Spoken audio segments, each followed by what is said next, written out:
Welcome to the fifth demo of our sketching series. अभी तक मैंने आपको कुछ अपने कलर के वर्क्स दिखाए थे कि मैंने इसके ऊपर पहले वर्क किया और जिस अप्रोच को अभी हम फॉलो करके स्केचेस बना रहे हैं वही सेम अप्रोच को फॉलो करके मैंने ये सारे स्केचेस अपने बनाए थे जिसमें मैंने बाद में वाटर कलर को अप्लाई किया था। मैं इसके ऊपर कुछ सीख रही थी जो मेरे कुछ आर्ट वर्क्स खराब भी हो रहे थे, तो जिस अप्रोच को फॉलो करके हमने ये सारे स्केचेस बनाए हैं वही सेम अप्रोच को फॉलो करके अभी तक के जो डेमोज है हमारे वो आ रहे हैं। ये फर्स्ट डेमो था रेम्ब्रांट का सेल्फ पोर्ट्रेट, ये सेकंड डेमो था राजा रविवर्मा जी की पेंटिंग, ये हमारा थर्ड डेमो था और ये हमारा फोर्थ डेमो था। आज हम एक और पेंटिंग लेंगे और आज हम इसको स्केच करेंगे इसी सेम प्रोसेस से, और आज हम एक और मास्टर आर्ट वर्क लेंगे और इसको भी हम सेम तरीके से स्केच करेंगे जिस तरीके से अभी तक हमने इन सारे आर्ट वर्क्स की स्केचिंग की है।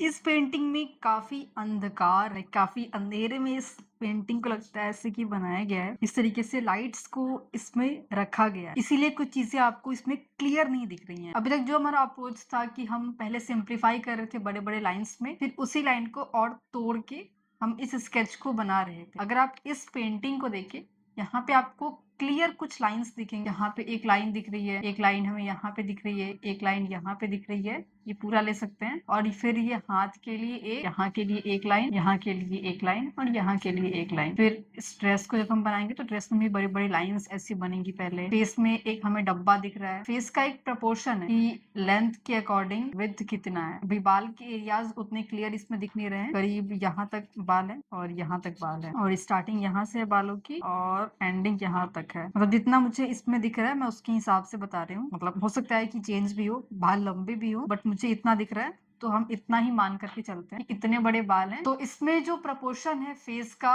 लेंथ के अकॉर्डिंग विड्थ का, हम वो देखेंगे, बड़े बड़े एंगल्स देखेंगे, बड़े बड़े प्लेसमेंट्स देखेंगे और इसको पहले हम प्लेस करेंगे। इस तरीके से हमने इन सारी पेंटिंग्स में किया हुआ है कि पहले बड़े बड़े लाइन, उसके बाद हम इसमें और चीजों को ऐड करेंगे। तो हम चाहें तो साइज को सेम भी रख सकते हैं, बिकॉज ये जितने साइज का है हमारा पेपर भी ऑलमोस्ट उसी साइज का है, तो हम चाहें तो सेम साइज का भी रख सकते हैं और साइज को चेंज भी कर सकते हैं। जैसे कि हमारा ये सारे जो आर्ट वर्क्स थे मोस्टली इसमें जो साइज है हमने इंक्रीज या फिर डिक्रीज करके बनाया है, साइज भी चेंज कर सकते हैं, ऑप्शनल है। मैं चाहूँ तो इधर साइड के एरिया में स्पेस ज्यादा छोड़ सकती हूँ और इधर साइड के एरिया में स्पेस कम छोड़ सकते हैं। जैसे इसमें जो फेस आपको दिख रहा है ना इस पूरे बॉक्स के अंदर, ये सेंटर में नहीं है और ना ही ये साइड में है, तो मैं चाहूँ तो इसको सेंटर में रख सकती हूँ, हेड को अपने पेपर के सेंटर में, या फिर इधर रख सकते हैं या फिर यहाँ पे रख सकते हैं। जहां मुझे सही लगे मैं वहां पे रख सकती हूँ। तो अभी जिस तरीके का पोज है उसके हिसाब से यहाँ पे रखते हैं, थोड़ा सा किनारे, वो ज्यादा सही रहेगा। यहाँ पे फेस आ जाएगा। बाल बाल भी रखना है तो चलो यहाँ पे रख देते हैं। ये वाला जो स्टार्टिंग पॉइंट है ये हमारा यहाँ पे हो गया और फेस का जो एंडिंग पार्ट है यहाँ पे हो गया, फेस का स्टार्टिंग पॉइंट यहाँ पे हो गया और जो फेस खत्म हो रहा है वो हमारा यहाँ पे हो गया। तो एक काम करते हैं कि यहाँ पे हम इसको सेम साइज का बनाते हैं और पहले देख लेते हैं कि जो हमने बनाया है ऐसे ही अंदाजे क्या वो हमने सही बनाया है या फिर वो गलत है। इसका इतना लेंथ है और अपने वाले का ठीक है, और इधर का देखते हैं ये ठीक है कि नहीं, और मुझे लगता है बड़ा दिख रहा है मुझे कि ऑलमोस्ट ठीक है। मतलब जो हमने ऐसे ही बना दिया वो ठीक था, तो हल्का सा मैं इसको चेंज भी कर लेती हूँ। इसको हम सेम साइज का रख रहे हैं और इसके पहले जो हमने बनाए थे वो अलग साइजेस के थे, तो अलग साइजेस के भी हम कैसे बना सकते हैं, सेम साइज के भी हम कैसे बना सकते हैं, वो सब चीजें आपको मिल जाएंगी डेमोज के अंदर, वो आप देखेंगे तो क्लियर हो जाएगा। हालांकि जब हम शुरू करते हैं तो सेम साइज के वर्क्स हमें ज्यादा हेल्प करते हैं, बिकॉज ऑब्वियसली यहाँ पे हमें सेम साइज दिख रहा होता है और फटाफट से हम इसको बना पाते हैं, समझना आसान होता है। और यहाँ पे हम क्योंकि स्केच कर रहे हैं तो अलग अलग चीजें भी ट्राई कर सकते हैं, उसमें ऐसी कोई बड़ी प्रॉब्लम नहीं है। तो पहले हमने आउटर बॉक्स देख लिया कि फेस का जो पूरा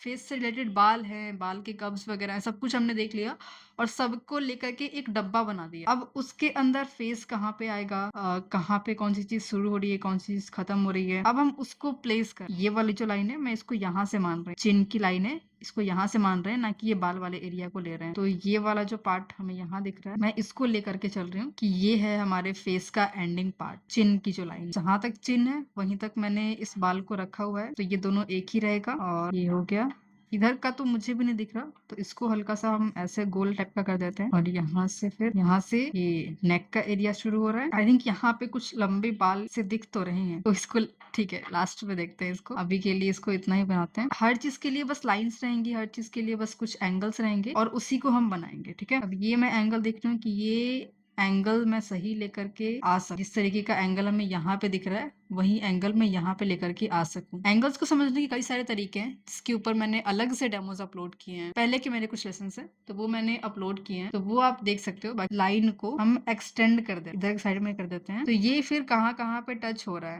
और वही सेम चीज अगर हम अपने वाले में करें तो क्या ये भी वही वहीं पे टच हो रहा है। ये यहाँ पे इस बॉक्स के ऑलमोस्ट सेंटर पे है, बट हमारा वैसे नहीं है, तो हमारा जो एंगल है वो गलत है थोड़ा सा। तो इसको हम सही करेंगे। पहले तो आप गैस करते हैं सब चीजों को, ज्यादा चेकिंग वगैरह पे हम जाते नहीं है। जब चीजें गैस करने के बाद लगे कि हाँ सही है, तब उसको कंफर्म करने के लिए हम चेक कर सकते। स्केचेस में नहीं, स्केचेस तो अभी मैं आपको बस बता रही हूँ कि हाँ इसको ऐसे कर सकते हैं, बट स्केचेस में तो मेनली हम रफली काम करते हैं। वहां पे बस तुरंत से फील कैप्चर करने के ऊपर वर्क करना होता है। हालांकि हम ऑब्जर्व करते हैं कि हमारा सही आए, बट कुछ चीजें जब गलत आती हैं तो उसमें उतना कुछ खास प्रॉब्लम नहीं है। यहाँ पे अगर आप ऐसे भी रख के देख सकते हो कि ये पेंसिल को आपने एकदम ऐसे एग्जैक्ट रखा, आप इसको बिना हिलाने डुलाए आपको यहाँ पे लेकर के आना है। अगर ये ऐसे सही है मतलब कि आपका एंगल सही है, मतलब ऐसे आप देख सकते हो। ठीक है, यहाँ पे ये नेकलेस का पार्ट था, यहाँ से फिर ड्रेस का पार्ट है। पहले बड़ी बड़ी लाइंस देख लेते हैं, वो ज्यादा इजी रहेगा। अब ये यहाँ से जो लाइन जा रहा है, ये अगर आप देखें तो ये इधर से शुरू हो रहा है जहाँ पे हमने इसको एंड किया हुआ है। तो यहाँ से कुछ लाइन ऐसे जब जाएगी तो ये इधर का एंगल शो करेगा। अब इसको एक बार देखते हैं कि सही बना है कि नहीं। अभी यहाँ पे हम बस बड़ी बड़ी सी रफ लाइंस बना रहे हैं, सो दैट एक ही बार हम डिटेल में ना घुस जाएं और एक ही बार वो हमें बहुत डिफिकल्ट ना लगे। छोटे छोटे एरियाज पे काम करने के बजाय हम इसको पहले बड़े बड़े लाइंस में कन्वर्ट कर, ये यहाँ तक, और ये वाली जब लाइन ऊपर की साइड में जा रही है तो बाल से ऑलमोस्ट टच्ड है, हल्का सा हम यहाँ पे रखते हैं और इसको यहाँ पे बना दिया हमने, ये डार्क वाला लाइन। फिर इस वाले पार्ट से ये देखो आप कितना नीचे है, ऐसे कुछ रफ मार्किंग्स पहले कर लेते हैं। फिर ये वाला जो पार्ट है, इस वाले पार्ट को अगर हम ऊपर की तरफ लेकर के जाते हैं तो ये कहाँ पे टच हो रहा है। See, अगर ये ऐसे ऊपर गया तो ये जो चिन्ह की लाइन हमने बनाई है ये सेम यहीं पे आ रहा है। तो इसको हम अपने वाले में नीचे की तरफ लेकर के आए और फिर हमने इसको टर्न किया। ठीक है, और फिर ये लाइन, फिर ये, और फिर यहाँ पे। अभी जो स्केच का पार्ट है ये जितना सिंपल रहेगा ना उतना आपके लिए अच्छा है। जितना सिंपल आप इसको रख सकते हैं, सिंपल स्ट्रेट लाइंस के फॉर्म में, वो उतना समझने में आसानी हो, आगे के स्टेजेस भी उतने ही स्मूथली जाएंगे। तो ये कुछ मार्किंग्स हमने की अभी तक। मैं इसको कुछ को क्रॉस चेक आपको करके दिखाती हूँ। जैसे ये हमारा फेस का पूरा लेंथ है, अगर हम इसको नीचे की तरफ लेकर के आ रहे हैं तो एक यहाँ पे आ रहा है, फिर इसको और नीचे लेकर के आएंगे तो ये एक यहाँ पे आ रहा है। अपने वाले में देखते हैं, यहाँ से हमने शुरू किया, ये नीचे की तरफ आ रहा है तो ये हमारा यहाँ पे आया, ये जब आएगा ये यहाँ पे है। तो नेकलेस वाला तो हमने ऑलरेडी यहाँ पे किया हुआ था पहले से, यानी कि जो हमने नेकलेस बनाया था वो सही जगह पे था, क्योंकि हेड हमारा सही है, हमने चेक किया था पहले ही। अब हेड के हिसाब से जब हमने बाकी चीजों को कंपेयर किया और वो सब भी एग्जैक्ट वहीं पे है जहाँ पे होना चाहिए था, तो जो हमने अभी तक गेस किया था वो सही। ठीक है, ये मार्किंग हमने यहाँ पे की थी, इसको हेड को मेजर करके, और यहाँ पे हमने मार्किंग किया। अब इससे जितना ऊपर हमें ये स्लीव का पार्ट दिख रहा है, अगर हमने पहले से ही उसको वहीं पे बना रखा है तो जो हम गैस कर रहे हैं, जो हम सोच रहे हैं वो हमारा सही है, इस बात की श्योरिटी हमें मिल रही है। तो इस तरीके से जब हम करते हैं तो एक चीज ये भी होती है कि हमें समझ आता है कि जिस तरीके से हम सोच रहे हैं, जिस तरीके से हम चीजों को देख रहे हैं, वो अप्रोच हमारा सही जा रहा है कि नहीं। जिस तरीके से हम चीजों को देख रहे हैं तो हमारी आई जितने लेवल तक अभी ट्रेंड है चीजों को समझने के लिए, तो उतने तक में हम सही समझ रहे हैं कि नहीं, वो सब चीजें भी क्लियर होती हैं जब हम इस तरीके से क्रॉस चेक करते हैं चीजों को। तो कुछ बड़ी बड़ी लाइंस हैं, हल्का सा हम इसको और रेक्टिफाई कर सकते हैं, सो दैट आगे के स्टेजेस में प्रॉब्लम ना आए। फिर ये स्लिप का पार्ट इतना मोटा सा हमें दिख रहा है, ये हमने कर दिया था, ये हो गया था, ये भी हो गया था। अगर हम इसको, ये वाला जो एंडिंग पार्ट है, अगर हम इसको ऊपर की तरफ यहाँ पे लेकर के आते हैं, यहाँ पे आपको दिख नहीं रहा होगा, ओके, यहाँ पे आपको शाइन दिख रहा है ये ग्रेफाइट का। तो अगर हम हेड वाले पार्ट को इधर के साइड में लेकर के आए और देखें कि हेड से ये कितना दूर है, ये डिस्टेंस अगर हम देखें और वही सेम डिस्टेंस अगर हमारे स्केच में भी दिख रहा है, यानी कि हम सही बना रहे हैं। तो मैं अपने वाले में इसको ऊपर यहाँ पे लेकर के आती हूँ और अब मैं देखती हूँ कि ये दोनों हाइट्स एक जैसी दिख रही है कि नहीं दिख रही हैं। तो आई थिंक सेम है, हल्का सा और ये अंदर जाएगा एकदम हल्का सा, तो यहाँ पे इसको बनाते हैं। ठीक है, और ये वाला एंगल टर्न है हल्का सा, वो हमने इसको टर्न कर दिया। ये कपड़े से यहाँ पे हाथ छुपा हुआ है, बट इसके पीछे की अगर हम ऐसे एंगल को समझे तो जो कपड़े का फोल्ड है हमें वो भी समझ आएगा। यहाँ पे एल्बो का पार्ट आया हुआ है जो कि मुड़ गया है यहाँ से, तो कपड़ा भी यहाँ पे ऐसे मुड़ गया है। अगर हम इस हाथ को यहाँ पे लेकर के आएंगे तो हमें समझ आएगा कि हाँ, यहाँ से अब हमें इसको मुड़ाना है। तो जो एरियाज कपड़े से कवर हो जाते तो हमें वो भी समझना होता है कि अगर इसको हम इधर की साइड में बढ़ा देते हैं तो यहाँ पे एल्बो आ सकता है, फिर यहाँ पे ये हाथ का एरिया आया होगा, तो उसकी वजह से उस कपड़े में क्या चेंजेस आए हैं उसको समझना ज्यादा आसान हो जाता है। ओके, सो यहाँ तक, और ये फिर टर्न हो करके यहाँ तक, और ये फिर ना सिंपल सा, और हल्का सा हम इसको फिर चेंज कर देते हैं। फेस काफी छोटा सा है, अंधेरे में थोड़ा सा है, उस पे उतना ध्यान नहीं जा रहा। जो ड्रेस का पार्ट है वो काफी बड़ा सा हमें दिख रहा है, तो जो हमारा मेन स्केचिंग वाला पार्ट है उसमें ड्रेस ज्यादा इंपॉर्टेंट अभी के लिए लग रहा है। तो ड्रेस पे भी ज्यादा फोकस कर रहे हैं because most of the areas को ड्रेस ने कवर किया है। अब ये वाला जो सेंटर था, हमने यहाँ पे नेक का पार्ट है और इसी के नीचे ये पार्ट है एक, यहाँ पे ये आना चाहिए। कनेक्शंस जब हम देखते हैं अपने स्केच के अंदर कि किसके हिसाब से कौन सी चीज कहाँ पे आ सकती है, तो वो ज्यादा हमें हेल्प करता है। एक चीज को हमने बनाया अच्छे से, अब उसी के हिसाब से हम बाकी चीजों को रिलेट कर दे रहे हैं। ये अगर यहाँ पे है तो इसके हिसाब से ये चीज यहाँ पे जाएगी, तो फिर थोड़ा सा कम एफर्ट लगता है,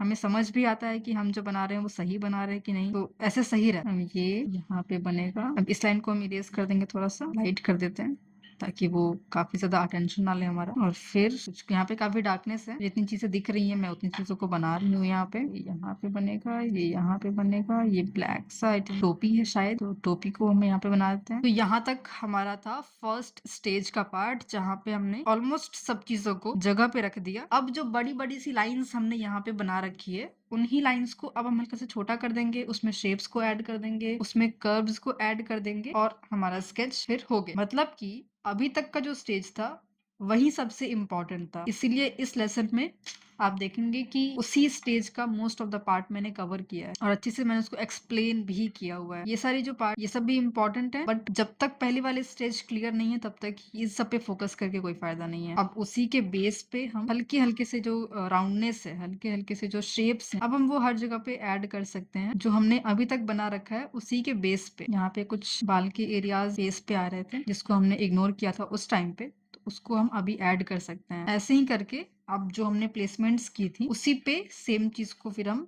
हल्का हल्का सा रेक्टिफाई करके ऐड करते जाएंगे। रेस्ट में भी कुछ कुछ एरियाज में बस हम हल्का सा कर्व ऐड करेंगे और उतनी ही चीजें काफी होंगी हमारे इस स्केच के लिए। तो ये एक काफी क्विक सा स्केच हमने आज के डेमो में कवर किया है। यही सेम अप्रोच होता है किसी भी चीज को ड्रॉ करने का। एंड जिस तरीके से मैं यहाँ पे कर्व्स को ऐड कर रही थी, मैंने सेम तरीके से अलग अलग एरियाज में कर्व्स को ऐड किया है। अगर आपने पहले के डेमोज वगैरह भी देखे होंगे तो वहां पे जिस प्रोसेस को हमने फॉलो किया था वही सेम प्रोसेस को हमने इसमें भी फॉलो किया है। एंड आई होप कि आप जब लेसन को या फिर किसी के भी लेसन को आप जब देखते हैं तो वहां पे आप कुछ पॉइंटर्स को नोट जरूर से करते होंगे या फिर आप उसकी प्रैक्टिस जरूर से करते होंगे। अगर आपने इसकी प्रैक्टिस की है या फिर कुछ नोट्स वगैरह आपने बनाए हैं तो उसको आप जरूर से इस नंबर पे शेयर करिएगा। एंड अगर आप स्केचिंग जस्ट शुरू कर रहे हैं या फिर अभी बेसिक्स पे और अच्छे से काम करना चाहते हैं तो जो हमारी कंप्लीट सीरीज है आप उसके थ्रू शुरू करिए, सो दैट जो स्केचिंग के बेसिक्स हैं आपको वो सब क्लियर हो, और जिस भी चीज की आप फिर प्रैक्टिस करें आगे उसमें आपको क्लियर हो कि मोटिव क्या होता है, क्या बेस होता है स्केचिंग क्या, एंड कितने सारे और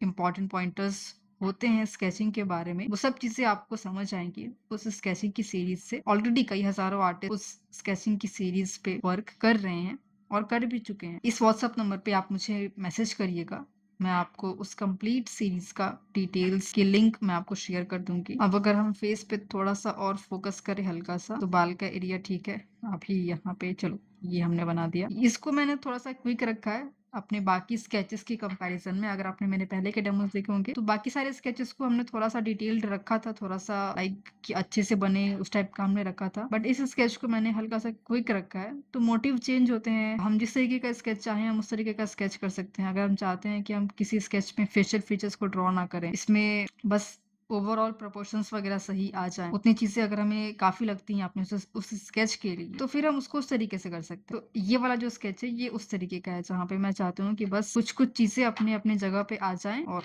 काफी उतना। तो इसको मैंने उस तरीके से स्केच किया है। बाकी आप मुझे कमेंट्स में बताना कि और किस किस तरीके की या फिर किन आर्टिस्ट की या फिर किस पेंटिंग स्केच हम लोग करें। मैं ट्राई करूंगी कि अगर उसको भी इस सीरीज में हम कवर कर पाए तो दैट विल बी गुड। तो आप लोग कमेंट्स में शेयर करना, मैं उसके बारे में भी देखूंगी अगर सही लगता है।